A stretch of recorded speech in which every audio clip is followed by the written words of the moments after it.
Hi, Regaining Eden family. This is Raven. Today is Sunday consultation. Now, one of the questions I would ask for a Sunday consultation would be, have you ever been sexually abused, physically abused, emotionally, or even spiritually abused? Now, why would I ask those questions when it pertains to your health? Many times our sexual and physical abuse can be a catalyst to other ailments in the body, which if not taken care of could actually compound and become a greater issue. But the worst of the abuses are the emotional and the mental abuse. And the reason being is that they stay with you and they're really not seen openly. And if they are, they're not looked upon the same. They're misdiagnosed. A lot of times people who have been physically and sexually abused, they can get over the pain, the scars. They can be healed. However, for those who have been mentally and emotionally abused, it actually stays with them much longer. And that can actually cause depression, even lead to cancer. I did a presentation, and in doing the research for the presentation on cancer prevention, I found out that women can develop breast cancer just for having unforgiveness against a woman in their church, in their family, or just in general against another woman. They can have breast cancer. And unless they dealt with those issues, the breast cancer stayed. But when they did, the breast cancer went away. And I thought that that was profound, to know that what you're thinking or how you're feeling can actually contribute to your body breaking down and having such a devastating disease. So, also, one thing that I've found out in my study, that 80% of your day is run by your subconscious. What does that mean? The same way you put on your clothes or the way you did your hair or brushed your teeth, it was something that was common. It was already natural for you. 20% of your day is really what you're thinking right now, what you're consciously thinking about. So if you've been holding anger, bitterness, resentment, rejection, betrayal, that you're stupid, that you're dumb, you're worthless, you're nothing but a sex object, however it may be, if those words have been said to you, if someone has made you feel that way, that gets stuck in your subconscious, which is 80% of your day being driven. And then that can weaken and break down all that you are and all that you stand for, not just morally, but physically. And so it is imperative to actually deal with abuse head on. Many times people will come to the doctors and say, I have ulcers, I have a tumor, I have fibroids. And the reality is, it has nothing to do with what they've been eating. It has nothing even to do with someone hitting them or taking advantage of them physically. It's all about what they have taken in, whether they've allowed to or not, and what has now been created within their bodies from what they have now taken in. It has become a part of them. Some people truly have allowed themselves to continually feel worthless. And so, granted, they're not being emotionally or verbally abused by whoever it may be. But now if a particular situation happened with the same principle, that they didn't get their way, or maybe they felt that their thoughts wasn't important enough, that just adds up and it gets worse. I tell you myself, I had heartburn for 2.5 years because of unforgiveness. I developed fibroids because of my stress and my anger. I developed depression because of my resentment, and all because, and just recently, this weekend, I preached at a church, and I had this control problem because I wanted my talk to go a particular way, and this is where it can be misdiagnosed. I wanted my talk to go a particular way, And God changed it. And you know, really, honestly, if God wants to change a sermon for himself, by all means, change it.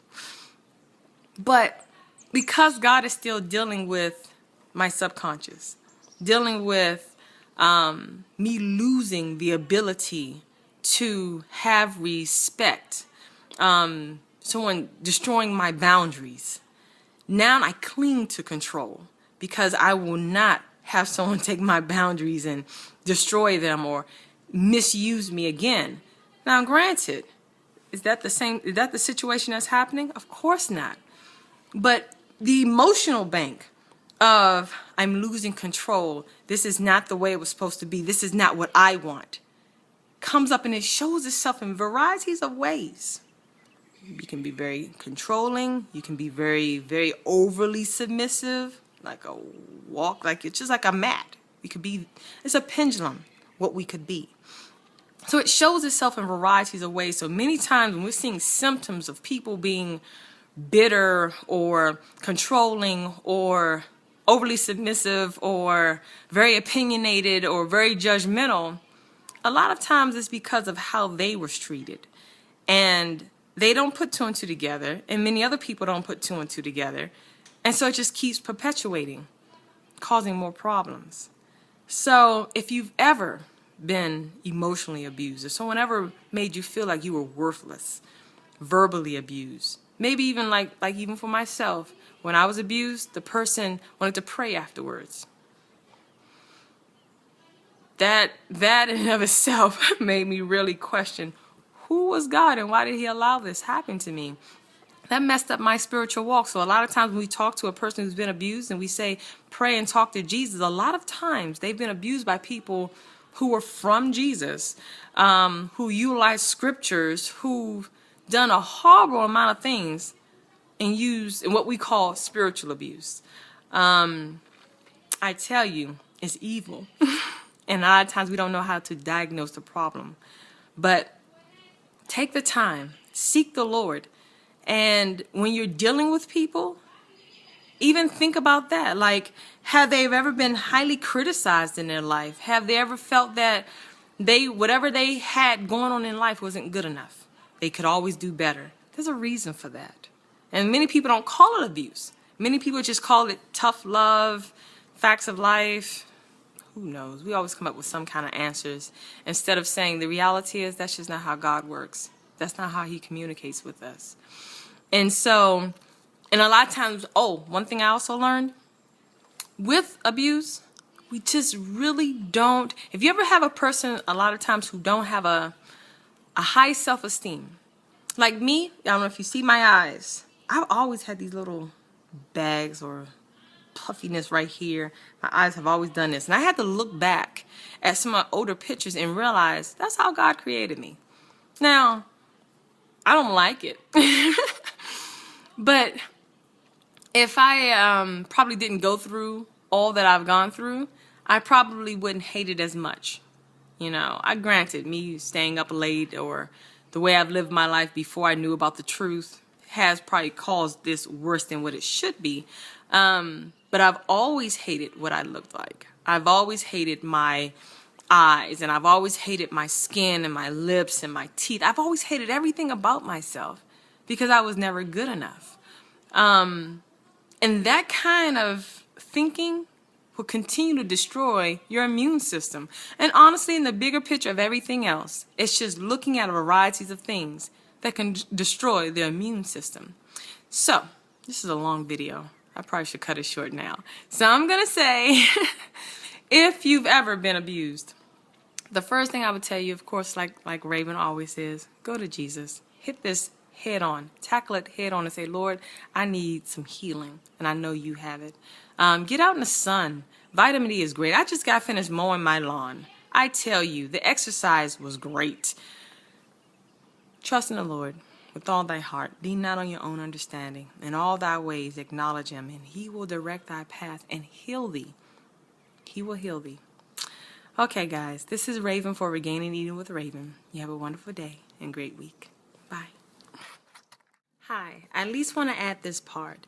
For those who have been physically and sexually abused, there is something that does come with it. It's not as, let me not say it's not as bad as emotional and mental, but it has its factors. It creates sometimes fear in you, insecurity, feeling loss of control, you know. It comes with something. It comes with something highly, and it can also shift to all of that emotions going to your emotional bank as well, your memory bank as well, and that will keep perpetuating. You may not have the person beating you anymore. You may not have the person sexually abusing you anymore. However, now a fear has kicked in. There are some people, depending on how it was done, it can actually raise you up and you can say, no, this will never happen to me again. And it never does. And then there's those who are, it's continually happening and all of who you are has been destroyed. Your understanding of who you are even as a human has been destroyed. And it creates something bad. And eventually, when nothing else physically or sexually is happening to you, is now stuck in the mind. And then it'll shift to the same thing as emotional, spiritual, or even mental abuse. But now it's constantly what we're doing to ourselves. And that's for all five. Is what we're doing to ourselves now. It's what is constantly running over, and we're applying it to situations in our lives that makes us feel like there's no hope. There's a hope, guys. I am a living witness that there's a hope. Whether you go to counseling, whether you seek Jesus, but you have to do something. You can't sit back and just let it fester and kill. I'm encouraging anyone who's ever been through anything. If you can't contact me, please contact someone that they may help you through this. May God bless you. Again, this is Raven for Regaining Eden with Raven. Bye.